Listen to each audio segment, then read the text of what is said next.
Welcome to Writer Syndrome, podcast about writing from start to finish. This episode's topic, to query or not. I'm Russ Capasso, and joining me as always is Tim Letney. And our first guest, MD Payne, author of the middle grade children's series Monster Juice, and a handful of books in the Who Was series, including Who Was Duke Ellington. Welcome. Thanks for joining us. And my first question for you, is Duke Ellington your go-to for jazz? You know, my go-to for jazz is actually not Duke. It's like a Keith Jarrett trio or Bill Charlap trio or Larry Golding's trio. I'm a sucker for trios. Big band, you know, like the older big band I love, especially Duke and Count Basie. But for me, Duke is more of like, you know, the spiritual, like sort of like this is the altar that I shall worship at. You are my God. 3,000 songs written, breaking through so many genres, you know, creating templates for, you know, jazz artists to use for years to come. So I actually, before becoming a writer, was in public radio. I did production assistance for the Jazz at Lincoln Center radio program. And my first gig as an intern was helping to record Duke Ellington's sacred concerts. Nice. So basically going to the meatiest chunk first. I mean, I had been a jazz fan, was a jazz DJ at college, but it just in terms of seeing like live jazz done by Wynton Marsalis and the Lincoln Center Jazz Orchestra, it's like, this is the ultimate. So to be able to write about such a figure for kids was like literally the culmination of like my 20 years of public radio and marketing communications and, you know, private school, you know, work into like writing for children. So it was amazing. That's awesome. So your author name is MD Payne, just so everyone knows, but we may call you Matt throughout the rest of the podcast. So if anyone hears that, that's why. I consent. You consent to being called Matt, your name. And MD Payne is my name too, in the sense that those are my initials. So like, you know, R.L. Stein, he's, you know, Robert Lawrence, and I'm Matthew Dale. But it's more fun for me. And though I'm not as popular as RL, MD has more of a horror author ring to it, I feel like. Well, wait for this podcast to come out, okay? Because then I think you'll... I can't wait. I can't wait for my Twitters and my Instagrams to be lighting up. Blowing up. So the topic of this episode is querying, and whether you should or not. So Tim and I are in kind of interesting spots. We're both very new to the becoming soon to be authors. I've kind of chosen one path. I'm going to try and go the self-published path. And Tim is, I think, set to go with trying to go traditional publishing, querying and stuff. So I want to feel as much rejection as I possibly can. And you shall. I've been like riding really high and feeling confident lately, and I just want to, you know, pound that into the ground. Get a little humble. Make me feel humble again. Well, I think like it kind of leads into like kind of the one of the first questions I had for Matt. Like, what was that process like for you? And I'm curious is there a difference from like, obviously we're just throwing words at people and being like, you know, get into this, whereas you're creating a story, obviously, plus you have illustrations with middle grade kind of, you know, storytelling. Is there a difference with that? And what was that whole process like for you? Yeah. So what's interesting, and the irony here is that you booked the guy who neither queried nor self-published to get into writing, though has learned oodles about it since. I sort of fell into Monster Juice was the first series I wrote, and it came about because I was doing marketing communications, creative copywriting for the Goosebumps series for Scholastic. So I came at it from, it was a series of lucky events where my wife, who worked in publishing, I became friendly with her friends. And one of those friends, Francesco Sedita, at the time was doing marketing for Goosebumps. And he's like, you know, he knew I was a writer because I wrote for public radio scripts and marketing, and, you know, I was marketing shows nationwide. And he also knew I liked Halloween because often it would be at his house that we'd have a Halloween party. And he's like, dude, you're a Halloweenie. You love all the spooky stuff. I know you can write. Have you ever thought of, you know, writing for children? I'm looking for someone to do special features in the back of book of re-releases for Goosebumps. And I need someone to help me with a website, enterhorrorland.com. And I had done website work in the public radio sphere. And so I'm like, yeah, he's like, send me a test. I sent him a test.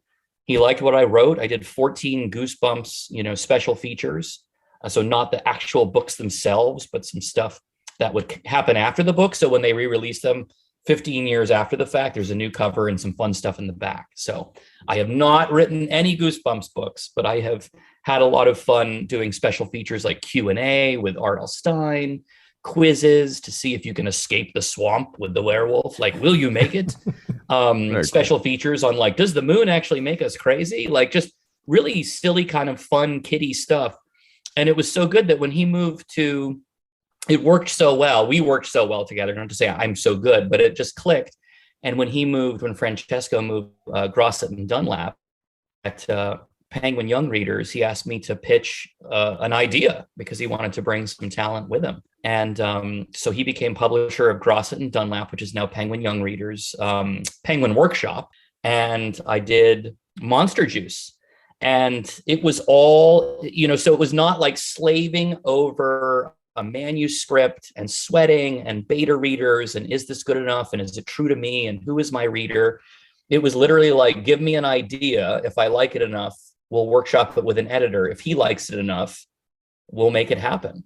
And so for me, it was like the opposite, right? It was always like, this is the idea. Does that work? Great. Here's the outline. Does that work? No, you want to rewrite it? Great. Now I will write the book for you. So I came in through the back door, and I was very lucky to have done that. And but since then, I've kind of contemplated, for my next projects, should I try and self-publish? Because as nice as it is to have a big publishing company behind you, unless you are the R.L. Steins and the J.K. Rowlings of the world, you're not getting a massive amount of marketing. It's a handful of titles that get the bulk of the marketing support at these houses. So you're out in the different channels, but they're not necessarily pushing you as hard. And, the royalty is much lower. Whereas if you self-publish, it's just the cost of self-publishing. Matt, do they tap you to do marketing yourself? Or is that one of the, do you still see that as a benefit? Whereas you've gone the traditional, quote unquote, traditional route, that you don't necessarily take on the marketing aspect, or do you also kind of co-market along with them? I do co-market, yeah. So with Monster Juice, it was sort of a combo of we're going to do X, Y, and Z. And I was like, cool, I'll make some fun book trailers, with my film friends and just see if those go anywhere. And, now when I do school visits, I end up being able to break the ice with the kids by playing funny videos. So it's a little from column A, a little from column B. What about distribution? I mean, I imagine that going with a publishing house, you have wider distribution than you would have if you just self-published, right? Because you'd be limited to Amazon or whatever else. Do you have a say in where your book pops up? No, that's really all up to sales. It could be that bigger authors do have a say. But my, so my experience in mass market paperback is really, you work with your editor. The editor will describe what it is the book is to sales, and sales will really kind of outline where it is they're going to put the book, where they think it's going to work. And then they kind of double back to marketing. I mean, marketing's involved too, everyone's on board, but ultimately it's sales that says it's going to go here, here, here, here, here at these quantities. Mm-hmm.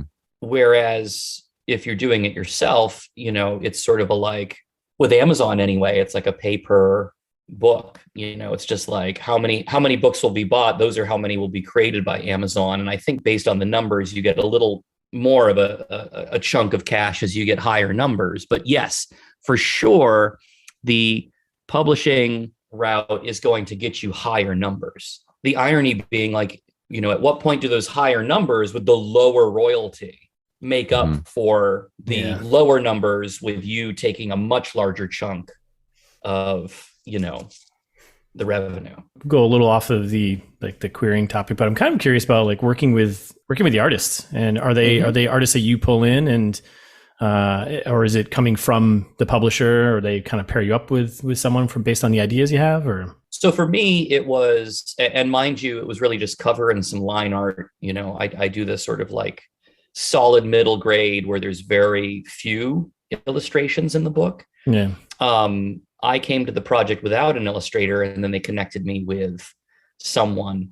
There was, this is terrible, ye gods strike me with lightning. I forget the name of the first illustrator I worked with. She was a an artist who up until that point had only done skateboard and like surfboard art. Mm-hmm. And they tapped her as someone who's just kind of cool and fresh. And hey, would you like to do like a kid's horror book cover? And then she ended up having other obligations. And I worked with a gentleman by the name of Keith Zhu, who is the children's book illustrator by trade, and just this wacky dude who like does really great work with like light in his art. And I was more connected to, and by like the fifth and sixth book, you know, he and I were chatting and kind of like comparing notes, and even had an idea for like maybe like a side project. You know, there's many number, if there's listeners out there who are thinking of writing a book with illustrations, it's, you know, it's a whole, you know, you can come to a publisher with even a picture book where you're the author and you're looking for a artist, or you can come along with an artist and say, we're the package deal and we're doing this together, and here's some, you know, sketches. There's many number of ways that artists and illustrators come together, even in the picture book realm. And then, of course, there's the author illustrators. So what would that look like then if you didn't have kind of like, you came into this back door, if you were kind of fresh and you were writing it, you know, one of the books you're doing now, and you were creating with an artist, how would that look?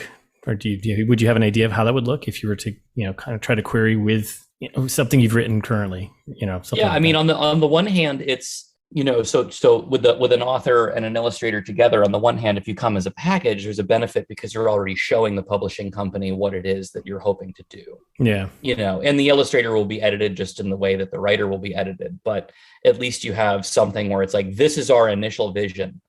I don't actually know what the split is for like, but if you come as an author without an illustrator, are you more likely to be paired with someone? Like, what is it that publishing houses are looking for? I'm not sure if they prefer, you know, you to come with your own illustrator, or they would rather pair you up with someone. And then of course, for the author illustrator, there's no choice. I mean, you're the same person. So you're just submitting your work.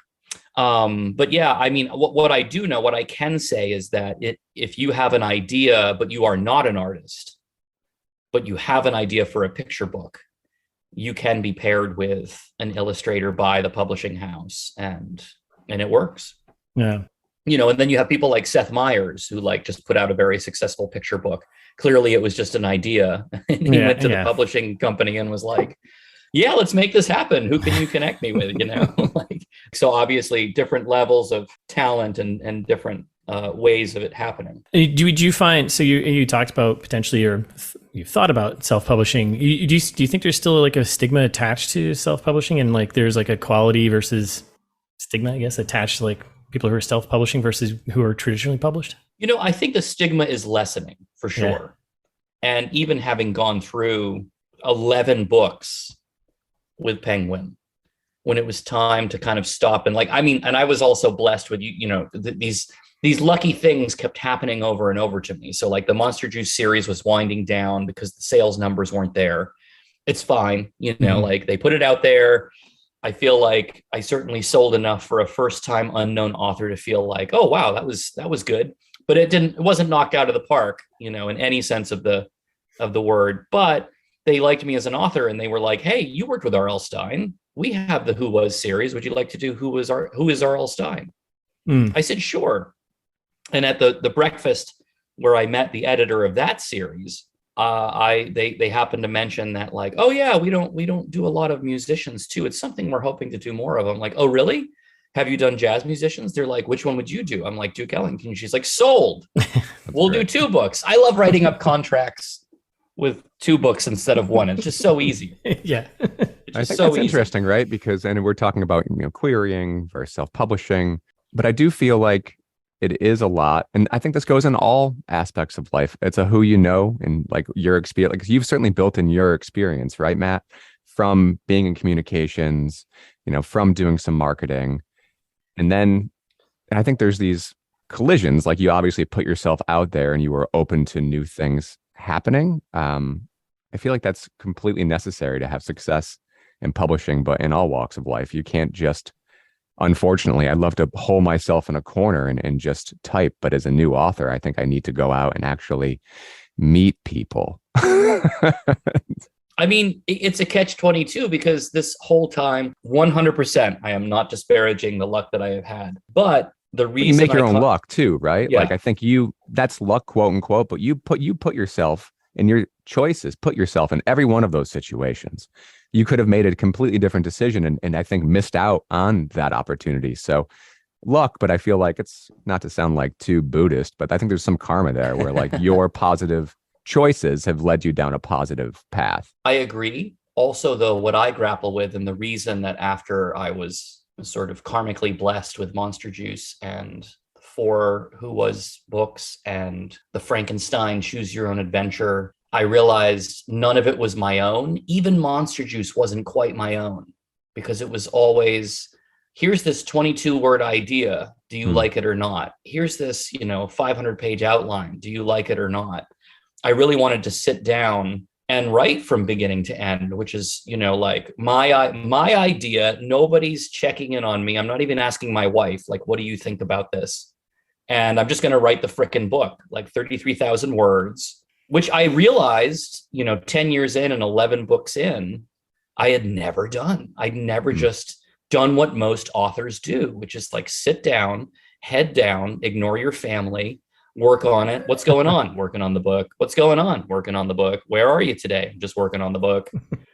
And I wanted that, right? Like as a way to go like, wait a minute, like, have I been gaming the system this whole time by coming in from these different angles, which really highlighted the benefits of coming in with those different angles. And like you say, kind of opening myself up. The downside, of course, was that I had to be so much more flexible. I think someone who has a vision of like, this is my creation. Coming in the back door maybe, isn't going to be as successful. And it really does come down to like, do I query or do I self-publish? And so I thought about self-publishing, and then I realized, like ultimately, well, first of all, it's not even it's a different question for me, because I'm saying, am I self-publishing or am I continuing with a major publishing house? Yeah. Because I have someone that I know that I can be like, read this. What do you think?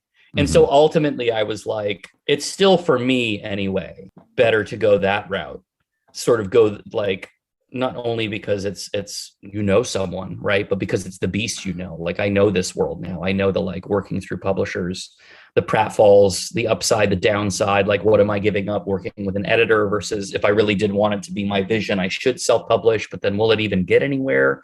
Maybe because I've had previous series and I can, market off of that. And so for me personally, the querying versus self-publishing moment happened quite late. I shouldn't say that it never happened. Ultimately, I went with having the ability to get out multiple copies, even if I was getting minimal royalties. That was kind of where I landed. If I were to start from scratch, I think that it would be a little bit more of a conundrum for me. And, Tim, I had introduced you to a friend of mine who has successfully self-published, at least at the level that he's comfortable with. Jeff Morrison, who is a sci-fi author and self-published, just enjoys writing and got out there enough and got some like feedback from people and just like feels like, wow, that's all I needed. Now, mind you, that's tacked onto a writing career. And he's, successfully submitted pieces to the New York Times and Wired and all these other places. So he's not necessarily putting all his eggs in one publishing basket. Yeah. But as a creative, it was very fulfilling to him. Yeah. And he's built, as I was looking into Jeff, and he's such a great guy, his ecosystem, he's built a YouTube channel. He has an Instagram. He's got a Twitter. He's got his articles. And there's always these hyperlinks, right? Where it's the self-sustaining, if you like my travel writing, maybe you'll like my fiction writing. So even when he's not marketing his book per se or his books per se, his name's getting out there for like a multitude of reasons. It's really impressive. But it is a hustle, right? So that's totally. And it's still a hustle with a publishing company, unless you're the R.L. Stine, J.K. Rowling, like Rick Riordans of the world.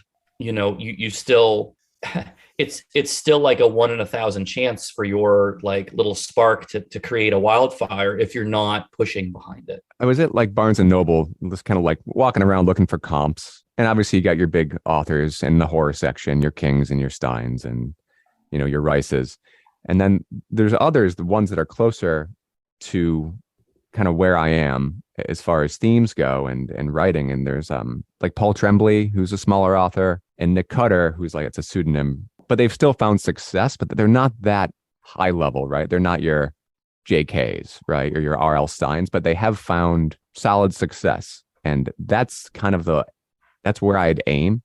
And I think that's still aiming very, very high, especially for a first time author. But that's when I'm looking at comps, it's those ones, right? Where it's kind of word of mouth. There's no big posters up for them anywhere. You kind of learn about them if you're into horror. And so it seems like there's different strata of success, I guess. Like I don't expect to be wildly, I don't think this is going to, like what I write, it's going to be adapted into a movie. And there's going to be a big poster of me up anywhere. But I'd love to be able to sell a modest amount and be featured in some bookstores. Like that's kind of where I want to aim. I don't know how the hell that's going to happen, but a lot of rejection. I find it interesting too, coming back to just kind of everything you guys are talking about, is just that a lot of these authors who are even debut authors who, kind of come out of nowhere, they had some type of platform or something they'd already done before this within writing that kind of maybe had them in buzzing in the world. And then they put out their book and then it's like, oh, here's this big book from this person who's written for or done this thing beforehand, maybe hasn't written like a full novel or anything, which I find interesting because I've done nothing. So I don't, it's just going to be this little self-published little win that's just going to go on Amazon for a little bit. The other thing, right? And this, I think Jeff can speak to this Jeff Morrison, if he ever joins us, the self-publishing itself is something, right? You're building up your portfolio, you're increasing your visibility. If you do have some success, that may turn into, traditional publishing at some point, if you kind of keep your nose to the grindstone. It's the hustle that is intimidating for me and honestly discouraging, because I'd like to write and not market. I market in my 9-to-5 job. That's not what I want to do for a quote unquote passion project. Yeah. But I guess if I'm passionate, I'll have to sell myself. Yeah, I think I'm looking at the first, going through the self-publishing route. I mean, for me, it was just more of, let me learn the ins and outs of every kind of nook and cranny of doing this thing, and as much as I can, and then have this thing that's out there. Whether it does well or not, that's one thing. But just having it is almost like a weird way, like a business card you could give to someone else. If I go and write a second book, I can be like, hey, I do have this thing that is published. It's out there. It sold 10 copies. Tim bought 9 of them. So. I'm going to buy more than 9. I got Christmas coming up. But yeah, I find it interesting that there is that hustle that you do need to do. And Tim and I have definitely talked about, it's not something we want to get. It's not the exciting part. Yeah, it's tough. I get so down on myself that I'm not as active in those arenas. But like you guys kind of come back to but I want to be a writer. I never said I want to be a social media maven. But does one have to? I mean, certainly if one self-publishes. And sadly, most authors who are published by big publishing, or even, from the smaller to the bigger publishing companies, also need to have a big presence. Or not really have to, but it just seems like that hustle is required to lift yourself up. And at what point are you yeah, but I got into this for fun and to be creative and to connect with young readers, and young readers aren't even on or shouldn't be on social media. Like the kids that I'm trying to connect with, 8 to 12-year-olds, we all know 10-year-olds are learning about TikTok and seeing things they shouldn't see there. But certainly 8-year-olds, they just have no social media presence. What is Twitter to anyone? Right. I mean, you might find success. What is the next one? And you'd started doing some promotional videos, right, Matt? I feel like you'd find success on YouTube, especially making kind of kid-friendly content that could pop up on YouTube Kids. I think that could be a decent avenue for you, just short stuff.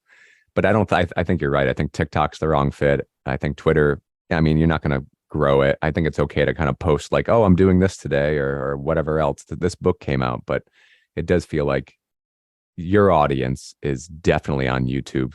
I speak to that because I have an 8-year-old. And I have a 10-year-old, and they've been on YouTube too soon. I know, I feel horrible about the algorithm, and it's mapping their brain and their viewing habits and all that. But they're exposed to so much kind of passive marketing on there. Yeah, I could see it'd be nice, honestly, if folks were reading their books, to kids. I mean, I don't know how that works with publishing rights and things like that. But yeah, still, there's the time. And wouldn't you rather spend that time writing than generating video content? Yeah, or that moment where we have to get back to our families. And I'm grateful to have my wife works in publishing, and so she understands the writer syndrome, yeah, if you will, and I'm very grateful for that. And, but there is that sort of guilt too of like, it's not just about like, how am I promoting, how am I hustling versus when am I writing? It's that trifecta of, writing, promoting it, and just spending time with your family, and forget about like giving yourself a little mental break. And I know we're kind of cartwheeling into different directions here, but it's all, like basically that question of like, how do I get my work out there? So yes, you are correct. And like, here I am getting, stuck on the hot new thing and not kind of going, well, how do I fit myself into that promotional thing easier? And like, it is video. That's what I started to do when I first came out. Why should I try to build up a Twitter following or an Instagram following when in reality, it's just like, keep doing videos and have fun with it. Because that's the key too. Yeah. As soon as you sour on this work, and I've had those moments, I know you guys have had those moments where you're just like, what am I doing? I'm like, I just wrote like a page and it took me 4 hours. Where is my head? What am I doing? Yep. You feel like a crazy person. Yep. And then also too, like if you do end up doing more video content, I mean, you can cross post, that's something that you could, put onto Twitter and just say, direct folks to the new video. But you're right, that kind of work life, passion life balance is tough. And the marketing aspect, like it's bottomless and addictive because you're like, you're getting that dopamine drip of even the small successes and the passive likes and shares. I think that can be a huge distraction from actually creating. So as I think about, the future of what the hell I'm going to do with my book, I really want to make sure that I don't cannibalize the writing time. If I have 2 or 3 hours every day, I want 30 minutes to an hour of that to be kind of marketing, but I really want to do the writing bit first because I know I'd rather have the writing bit balloon than the marketing bit balloon. And I get addicted. Yeah. I mean, I cut off social media for a long time just because it's terrible. It's just such like, oh, I know. Parasite. Even just getting like, I'm going on to talk about my book in the hopes that parents, teachers, and librarians will find something humorous in my tone. And what's this? Oh my God, the GOP has done what? Oh no. The Proud Boys are saying what? Again? Oh my God. There's people saying such things on this place? Why am I here? I will say I had a moment of a ray of sunshine when I finished What is the Story of Captain Kirk. I ended up connecting with Trekkers on Twitter. And as you would expect, Trek Twitter is a much more noble and reasonable endeavor than any other sector of that makes Twitter. Sense. Yeah. And it's all about the love of the characters and the vision and Gene Roddenberry. And there's lots of standing and lots of shipping. And, there's a whole sector of like, what if Kirk and Spock were lovers? And there's all this queer culture around like Star Trek is all inclusive. And, awesome. Like, let's talk about the queerness of Star Trek. And so I got into that area and was really like rejuvenated with Twitter. And then even Trek Twitter, there was like infighting and people yelling at each other and like, why don't you respect this? And how dare you say you're a Trek fan? And I'm like, I'm out. I'm out.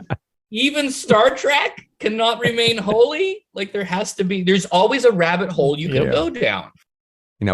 We are like a little active on Twitter, obviously to promote the podcasts and, promote the upcoming books. And there's this subset of audience and they're relatively supportive. There's like a hashtag writing community. At its best, it's very supportive. At its worst, it's just kind of rhetorical questions to get engagement and then spamming, your new book. And I mean, I do it with the podcast. I'm certainly guilty of it. I was on today, shameless self-promo Thursday. And, you get in there and you say you think it's not worthwhile. Then you get like, 10 more listens. And it's like, oh, shoot, like there's kind of some proof in the pudding there. But I am concerned, if I do self-publish and I am promoting in that way, I know that repeat, like you cease to be human and you're more of a bot. You're just kind of posting yourself, this one thing. And I feel like you're muted in a way. Nobody listens to you. It's almost dehumanizing. And I worry about it because I do want to sell.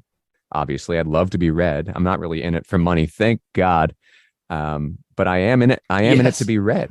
So if the marketing is going to fall 100% on my shoulders, social is going to have to be a part of it.